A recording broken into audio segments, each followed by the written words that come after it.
Today on Blue 58, here's a question for you. Did the Vikings embarrass the Packers, or did the Packers just embarrass themselves? Here's a second question. Which one would be worse? Blue 58! Hello and welcome to another episode of Blue 58, the one and only podcast of thepowersweep.com. I'm your host, John Meerdink, and I'm happy to be with you here for another episode.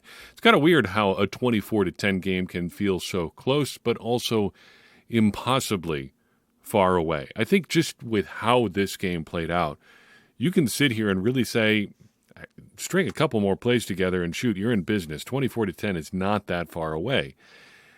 And yet, looking at how the Packers played in this game, it's really hard to envision them stringing any amount of plays together. This game only felt close because most of the Packers' problems involved getting in their own way.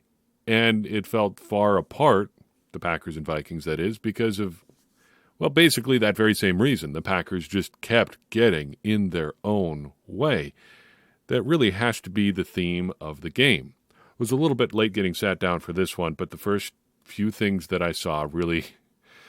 the first thing I thought when I saw these two sequences of plays is that's probably just going to be how this game is. Those are going to describe the game pretty well, and that's basically how it worked out. Packers' first drive.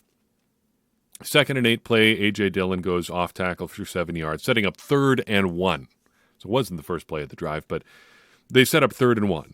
Jordan Love goes deep for Romeo Doubs, 20-yard gain, but wait, Rasheed Walker ineligible downfield. No play. Okay, 3rd and 5, well, 3rd and 6 technically. It has to be a 4-yard penalty, so it is the 4 yards there. So 3rd and 5. Jordan Love goes incomplete. But there was a defensive offsides, only 4 yards for whatever reason. That's how it appears in the official play-by-play. Packers again face 3rd and 1 here. A.J. Dillon on 3rd and 1 goes up the middle for no gain. And just for good measure, Corey Ballantyne is off yards, or not offsides, has a false start on the punt. So penalty on the Packers, penalty on the Vikings. Run for no yards, penalty on the Packers. Packers end up having to punt, or end up punting on that drive. Okay, a little bit sloppy out of the gate there. We can get the ship righted. Well, next drive, Aaron Jones goes off tackle for 4 yards, sets up 2nd and 6. Not too shabby. You're staying on schedule. Maybe you want a little bit more on 1st down, but on 2nd down, Jordan Love tries to check down to Aaron Jones in the flat on the right side. Clang goes off Aaron Jones' hands. Looked like a bit of an awkward catch, but also looked pretty accurate to me. Can't really put much on Jordan Love there, if at all. Aaron Jones really taking credit for it after the play. It's a drop on 2nd down, sets up 3rd and 6. 3rd and 6 is exactly what we want.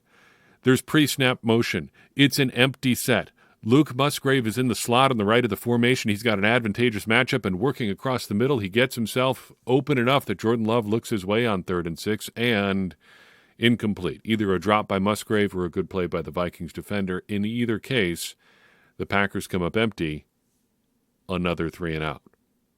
Two situations that are just emblematic of how the Packers played today in so many ways. You've got penalties and discipline problems. And I think we are at the point, we are well past the point where we can really have this be a youth problem. Penalties like these, a false start on a punt, going downfield on a pass, those are not I'm young penalties. Those are I'm bad at football penalties. You can talk about coaching and discipline and stuff like that, and we will here in a second. But those are just I'm not doing my job correctly penalties. Now, maybe you want to put some of that on coaching, but these are not complicated things either. You've got guys letting down your quarterback. Elsewhere in the game, you've got Jordan Love maybe not playing particularly well. This is, of all the games that we've seen from Love this season, this is the one where I felt most that Love was throwing off-target passes, but everyone else was playing so badly that you couldn't hardly tell. We had a good question from regular Discord user Papa Roo in our Discord server today, asking me, do you see any excuses that people are giving Mac Jones that you wouldn't also give to Jordan Love, or that wouldn't also hold up for Jordan Love? Well, at least in Mac Jones' case, he's got some veteran help. Kendrick Bourne and Hunter Henry are his top targets, but today Jordan Love's top targets were Christian Watson and Romeo Doubs. 3 months ago, he'd have said that you're doing pretty good there. You've got some second-year guys with some promise. What is that promise good for here in year 2? Well, in week 8, it's good for 17 targets that went for 7 catches between them and 51 yards. Romeo Doubs did have the touchdown, but it took plenty of attempts for him to get there as well. Watson goes 0 for 3 in end zone targets, contested to be sure, but 6'5" with athleticism like he has, he should be coming down with at least one of those, and none of them felt particularly close. If you want to play the blame game, and that's a tough one for me, that's something we've resisted, but say you're going to play that game, how would you dole it out for this game? If that's what you want to do, here's how I would break it down. I think it starts with Brian Gutekunst. This is the team you've put together, and everyone knew the ceiling on this team would be lower than in the past. But I think this should still call into question where the team is in week 8. It should call into question your ability to assemble talent and evaluate the talent that you have. I think then you have to look to Matt LaFleur. A consistent criticism for Matt LaFleur from this podcast this year has been that he needs to coach the team that he has, not the team that he wishes he has. To be fair to Gutekunst or to LaFleur, it's still not clear what the team that he has is actually good at, if they're good at anything at all, and how you would build on that even if they were, because there's so many things going wrong on a given play. But that sounds like just 8 different coaching issues wrapped up all into one. That, I think, is going to be an evergreen criticism of LaFleur throughout this season, because I really don't see a scenario where they suddenly figure out, aha, this is the team that we should be, these are the things that are working, and they actually implement those things. Worth pointing out, I think, that this is the second year in a row that LaFleur has had a losing streak of at least 4 games. And I think we have to ask ourselves how many coaches have done that and then gotten a chance to do it 3 years in a row, as in getting another year after having 2 years that were bad enough that you lost at least 4 games straight. I don't think it can really be a long list. Maybe there are some exceptions. Maybe there are some things that I'm just not aware of out there. It could be.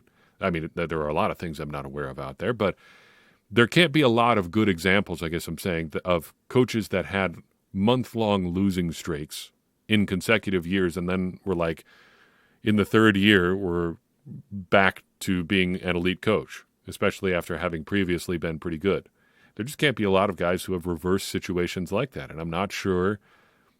I think we need to be open to the possibility that we may not need to give LaFleur a chance to reverse that trend. It needs to be a conversation, I guess, is what I'm saying. Then finally, the players. Everybody gets a little bit of blame here. The guy who put the players together, the guy who's coaching the players, but I think the players themselves deserve some blame here, even if the coaching is good, and there are questions about that. The problems that they're having, again, cannot fully be blamed on coaching, and they cannot really be blamed on age or experience or anything like that. Contesting 50-50 balls is not a coaching point. In Christian Watson's case, I think you got to ask for a little bit more effort there, especially, well, it's the Brandon Jacobs story that we've told again and again.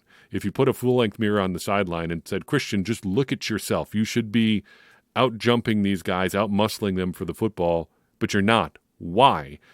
Consider that. That's not a coaching thing. Jump higher. Go after the ball more aggressively. Those are things that you shouldn't have to explain to somebody. It's your job to catch the football. False starts and holds are not, I wouldn't say, necessarily coaching issues. People point to a lack of discipline, and I think probably kind of have a point there. There is some cultural aspects of that to a football team where these sort of penalties breed and multiply. But it's still just basic football stuff. Those of you who played organized football at any level, at what point in your season preparation did you start working on the snap count? It's like the first thing that you work on every training camp at every level of football. I started playing football in 6th grade. The snap count was one of the first things that we worked on after a 3-point stance. It's just elementary, literally elementary football stuff, both in the figurative and literal sense. There are elementary school kids who work on these sorts of things. When you are paid to do it, you should be able to get it right without your coach saying, hey, remember, this one's on 2, guys. Get it straight. That's something that you should just be able to handle by yourself. So, the Packers lose to the Vikings. Feel my temperature rising a little bit here. I didn't think this was the sort of the game that would really get me going. But maybe we are going to be in for some rants today. So maybe this is a good time to off-ramp into 3 good things. I've actually got 4 good things to talk about. Not big good things, but good things nonetheless. We try to focus on at least a little bit of positive stuff in every game. Here are 4 things for you. First thing, Josh Nijman coming on. Early in the game, Rasheed Walker was not getting it done. Josh Nijman comes on at left tackle. They tried. They at least tried something. And, of course, Josh Nijman got hurt, had to come out of the game. Later, Rasheed Walker's back on there in the fourth quarter. But, hey, at least you tried, which is more than we can really say for the Packers' offensive line to this point in the season. They have not really shaken things up much at all. At least today they tried. Aaron Jones got 12 touches today for good thing number 2. I didn't feel great about a lot of them. I think a lot of them were kind of wasted on inefficient plays. But at least we had one thing right. The guy who was the Packers' best offensive player was getting the ball the most. Packers also had a blocked field goal today, at least 2 on the year. Not bad. And then the run defense. There's plenty of bad stuff coming about the defense, but the run defense. Kirk Cousins today, the only Viking who averaged more than 2.1 yards per carry. As a team, 31 carries for 62 yards. That is the Packers' best defensive effort, I think, against the run all year. Pretty good. Switching over to the bad, though. There's plenty of bad to go around in this game, and sometimes it feels like belaboring the point to go super deep on the bad because everybody can see it. What is the new revelation anybody is going to bring about how bad this team is at this point? They can't do anything on offense. Their defense, even when they do play well, still seems so disjointed and so out of alignment with their offense that it doesn't matter. Even if they're holding a team to only 24 points, there's no feasible way the Packers' offense seems to be in a place to score enough to make that matter. It just doesn't. It's not a football team that you really can talk about in a way that it's like, hey, here's how we can improve. And that was something I struggled with when we did the episode on Friday, talking about what the Packers need to do to get things back on track. What foundation is there for this team to build on? Theoretically, a month ago you would have said, well, if we can just get Aaron Jones healthy. Well, Jones has trended towards healthier and healthier, and they can't seem to find a way to get him going because the offensive line can't get pushed in the run game. When they use him in the passing game, it's just so limited and uncreative that it doesn't really matter. I mean, what is the best target you've seen for Aaron Jones this year in the passing game? Probably, no, it's easily, I know what it is. It's the 4th and 3 play against the Bears in week 1. That was the only time they've ever used, it feels like, Aaron Jones this year in a meaningful way in the passing game. They also had the throwback screen in that game, but as an actual receiver, not just a guy waiting for the ball to come to him so he can run with it, kind of in an extended handoff situation. But as an actual receiver, that 4th down play, he runs the little choice route, a Texas route, an angle route out of the backfield, whatever you want to call it. And it was because of his unique attributes as a player that he was able to make that play into what it became. We haven't seen that since then. Even if you, theoretically, building on Jones is going to be your foundation for this offense, but they can't do anything with him consistently enough to build on it. It's just a play that works from time to time. And that's about the best thing you can say about the Packers offense right now. What about bad stuff, if we want to say bad stuff about the Packers offense? That's a good place to start with the bad. Offense just putrid on the first 4 drives. Word that does not get used often enough. Putrid. That adequately describes the Packers' performance on offense in this one. 3 plays, 9 yards to open the game. 3 plays, 4 yards on their next drive. 3 plays, 2 yards on their next drive. 3 plays, 11 yards after that. By that point, you want to talk about digging a hole, that's it. There's your hole. The Packers are in it. It's not like they finished the game much better either. Last 3 drives, turnover on downs, and turnover on downs. Now, I realize you're trying to be aggressive at the end there, but they could not cash it in, even for a field goal, at one point in this game, down the stretch. Next up for the badness tour here, how about the passing defense? I wanted to include this in the preview episode. I thought it better to focus mostly on the Packers on Friday. But I had written down somewhere, either in a notebook or a note on my phone or maybe in my Google Doc somewhere, that Kirk Cousins is just the perfect quarterback to take apart a Joe Barry defense. And he's going to do it in such a way that you hardly even notice that it's happening. And at the end, you're going to look down and he's going to have some really nice-looking stat line. It's not even going to feel like it hurt all that much. And here we are, after he comes out of the game early with an injury, 23 of 31, 274 yards and 2 touchdowns. Not some spectacular story, or not storyline, stat line, but still pretty darn good. Just 8 incompletions, nearly 300 yards. He would have passed 300 yards had he stayed in the whole time, I think. And 2 touchdowns. More than good enough. And Kirk Cousins is no dummy. He may be limited as a quarterback, but he's experienced enough. He's chalk it up as like survivorship bias here, but he's lasted enough time in the NFL that you know he's doing at least one thing right, and he's experienced enough that you say he's probably seen just about everything there is to see as a quarterback from a defensive perspective. You're not going to really throw anything at him that's going to surprise him, and Joe Barry, it seems, is never going to throw anything that surprises anyone at any offense. So Kirk Cousins is going to do what he always does. He's going to take his dropbacks, and he's going to very conservatively put the ball into the right spot and let his guys do the rest of the work from there. Honestly, it'd probably work pretty well with Kyle Shanahan. He's going to be your robo QB who's got a little bit more arm talent, and he's going to get things done for you very nicely and politely, and you'll come up there at the end of the game, and if you don't score enough points, they'll probably just grind out enough to beat you. The Vikings have had more than a few games like that in the Kirk Cousins era against the Packers. Jair Alexander, I would say he probably had another down game here. It's really hard to tell, and I would caution you from making any big sweeping statements about Jair Alexander's play just from watching the game on the field or on TV and stuff like that. You really have to dive into film if you want to study defensive backs. However, he ends up at the wrong end of a completion often enough that I think that we have to start saying that questionable is both his injury designation and a fairly accurate description of his play at this point. Again, hard to separate play from scheme, but it does seem like he is ending up in these situations pretty frequently. Finally, to round out the bad things for today, just as a blanket statement, I think you have to put the Packers' prospects for improvement under the bad category. I keep hearing Matt LaFleur say the Packers are close. I keep hearing Jordan Love say it. Zach Tom said it post-game today. I have said it. And maybe they are.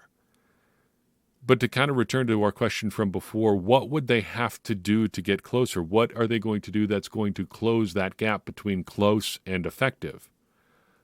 You could just say play better, but yeah, everybody wishes they could play better. What is the thing that they're going to implement that's going to get them over the hump here? And I really don't know. And I don't know if they have the capacity to do it. Close might just be how everybody is in the NFL. We've talked repeatedly over the years about how the gap between a good team and a not-so-good team is a lot smaller than you'd think. And it just seems like right now the Packers are on the wrong side of that line. Yeah, maybe they're close, but maybe that's just how it is in the NFL. Close is not good enough. You can't just be close.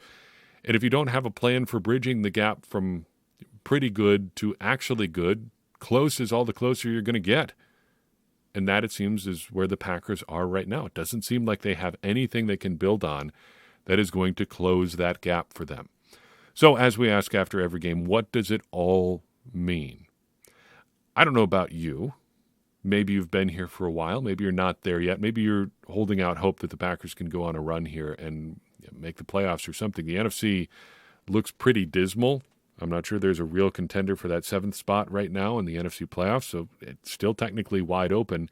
And at 2-5 now, the Packers could go 7-3 the rest of the way. That would get them to 9-8. We play 17 games. That math seems to check out.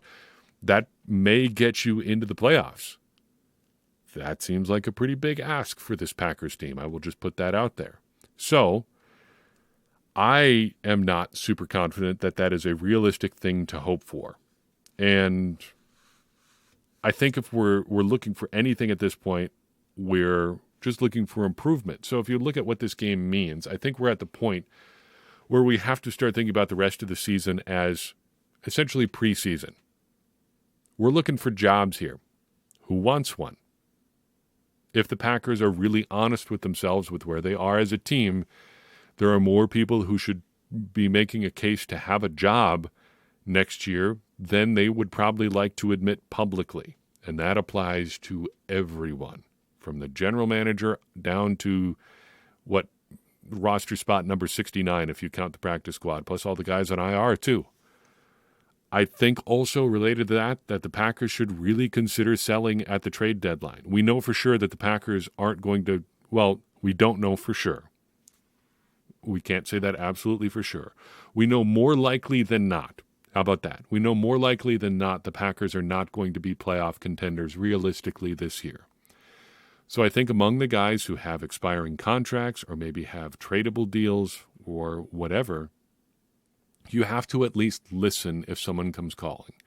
If someone says, hey, Rasul Douglas's deal is pretty palatable for this year, his contract year for next year is not terrible for a guy his age who plays the way that he does, we think it could be a real asset to our defense. What do you think? I don't think you can just hang up on them.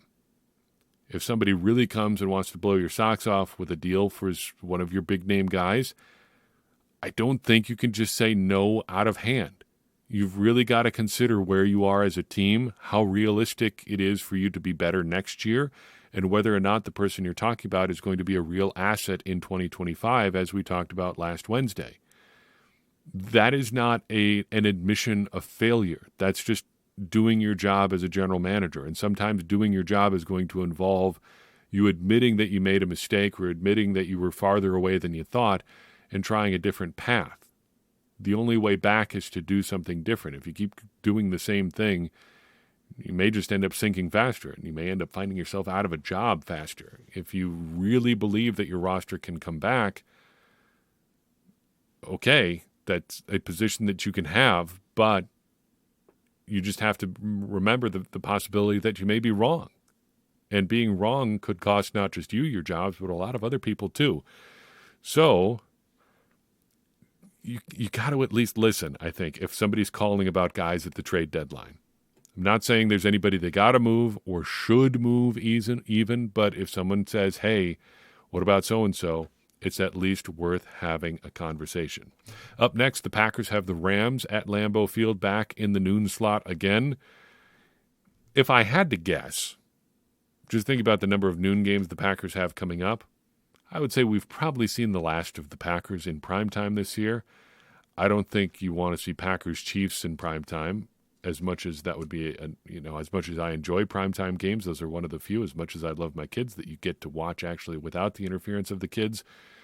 They're not ready to watch a full football game yet. So I just don't think we're going to get a lot of opportunities to do that throughout the remainder of this year. Your best bet to watch the Packers on national TV is probably going to be on Thanksgiving at this point, but we've got a couple Sunday night football games and a Monday night football game on the remainder of the schedule, and I don't believe that the networks are just super keen to get a heaping helping of the Packers right now. Let's transition into Rookie Watch. Rookie class, I think, fairly underwhelming in this game, except, well, with the possible exception of one, maybe two guys. Lucas Van Ness, only one entry in the stat sheet today. A pass defensed, not a tackle or a sack, but busted up what looked like the screenplay this afternoon. Luke Musgrave, 2 catches for 9 yards. They did not get him involved in ways that I thought that they would or should, but I was pleased to at least see him lining up in the slot on one target, one play that we have talked about, I guess, in some length already in this show. Tucker Kraft, no targets today. Colby Wooden, 1 assist tackle. Sean Clifford, another DNP today. Dontavion Wicks, 2 catches for 28 yards. Chalk him up for another good day. I see we skipped over Jaden Reed after Luke Musgrave. Reed, 4 catches, 83 yards on 6 targets. Pretty solid day for the rookie. I wish they would stop putting him in positions where he has to make contested catches. It was nice to see another deep shot today, but I don't think Jaden Reed going up against 2 defensive backs deep downfield is really going to be a recipe for success, and it wasn't today. Maybe it was a little underthrown from Love, but the interception really looked like a guy just taking it right out of Jaden Reed's hands, and that's probably what you're going to get when you're putting a 5'11 guy up against 2 defensive backs in what amounts to a jump ball situation. Anyway, continuing on, Carl Brooks, no tackles or assists today.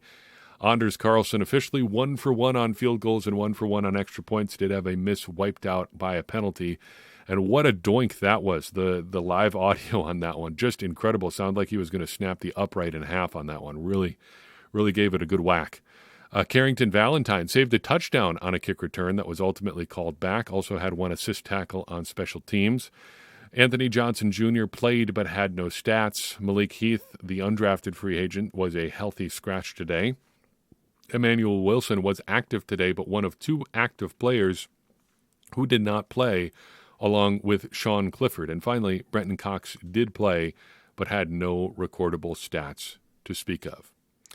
Random thoughts and observations, and we will call it quits for today. Kirk Cousins' injury was a real bummer, I thought, in the latter stages of this game. In fact, the Packers themselves were so interesting that I actually spent most of the fourth quarter honestly just hoping that Kirk Cousins was okay. It looked pretty bad right from the get-go, and then was confirmed pretty quickly after the game by Adam Schefter that it was indeed a torn Achilles, which is just a real bummer of an injury. Of all the things in football, I mean, other than like a severe concussion or like a spinal cord injury, the Achilles is the injury that freaks me out the most. And I'm not entirely sure why. Maybe it's just the size of the ligament, but it seems horribly painful, and like the rehab would just be no fun at all, as though any rehab could be fun.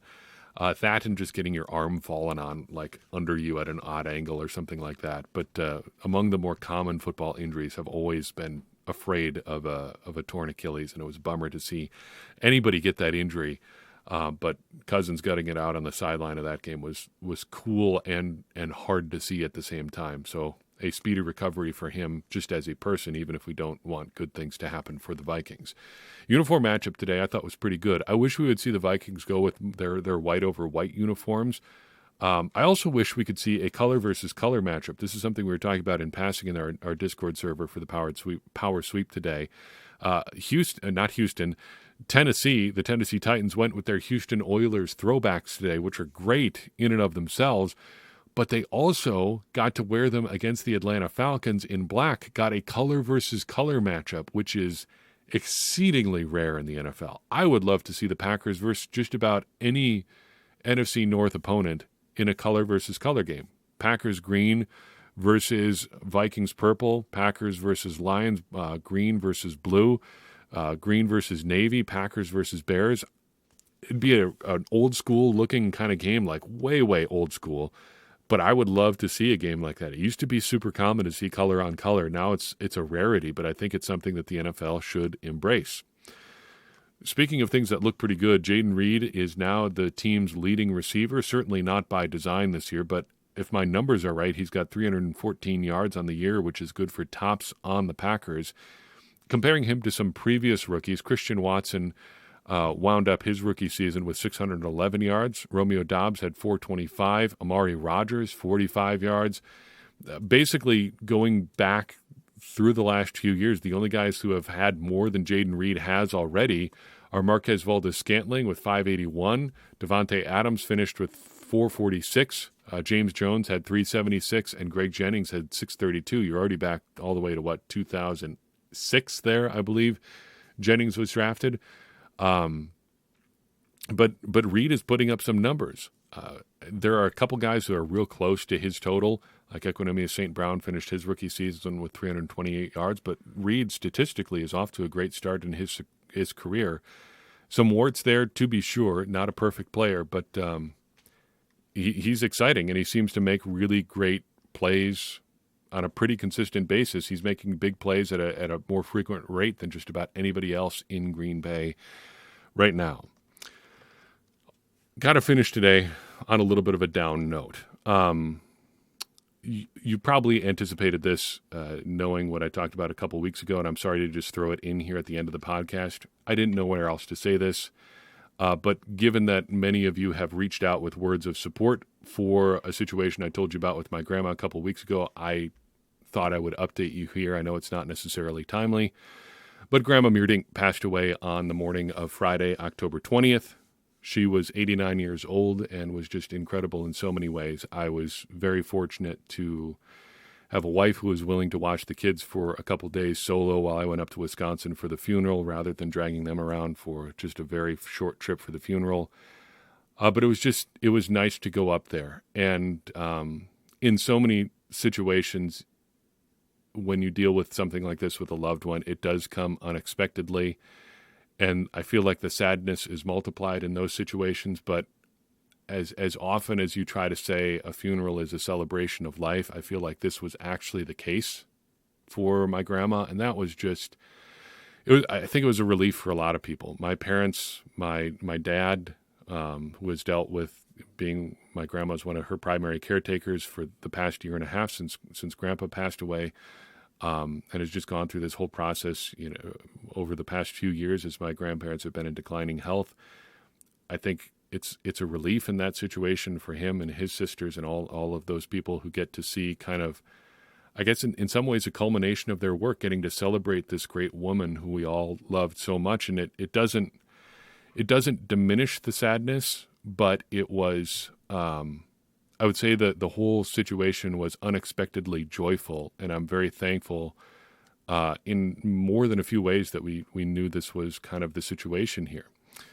I wish that you could have known her. She was a fighter to the end and always was. Tough upbringing in rural Wisconsin. Grew up on a mink farm in eastern Wisconsin, of all places. Her dad was a mink farmer, and that was the environment she grew up with. To give you an idea of the kind of situation she grew up in, she did not have indoor plumbing until she was in high school when they moved into a new house. But tough as nails, always loved sports, being outside. She was a very dedicated angler, loved fishing, would be out on the lake at my parents' cabin all day if she could, and also loved to do things like go blackberry picking and make wild blackberry jam. And we're not talking like a pint of blackberry jam. We're talking like by the multiple gallon load. In the summers when she was, in her berry picking prime, she just loved to put in the work. Whatever she did, she was a grinder, making blackberry jam, fishing, doing puzzles, making handmade birthday cards for everybody that she knew and loved. My wife's birthday was October 10th. Grandma passed away October 20th. We were traveling when we got the news, and we also got home to see that in our mail slot had come a birthday card dated October 13th. The postage stamp on it, the postmark on it was October 13th. Right up there to the end. Just working hard, and the last time I got to see her, she squeezed my hand and winked, and just bright blue eyes were strong to the end. So, it is sad here, and we're mourning that loss, but pretty special person. And like I said, I wish you could have known her, because she would have talked Packers with you. She would have listened. She was not an ins and outs of the team diehard, but she loved to watch the games and loved to watch basketball, especially loved the women's college basketball tournament in the spring, too. And I know I'm rambling here, and I know that this is not necessarily what you signed up for, but it is something that I felt like I should let you know, given how many people so kindly reached out when I told you what was going on that caused us to miss a couple episodes in early October. But that's it. That's the end of that story, and that is going to be the end of the podcast today. I'm going to save you the usual spiel, because it seems like coming out of that and going back to talking Packers is a little bit of we've been a little bit all over the place here, but it's been an unusual couple of months here in the Meerdink household, and this kind of brings that to a close in a way that is sad, but was unexpectedly joyful in some ways too. But just what a celebration of life, and she was just a great example of God's faithfulness in so many ways, an impact on so many people. So I'm glad I could tell you a little bit about her. Thank you for your thoughts and prayers for my family. We will see you very soon on Blue 58. But that's going to be it for this episode.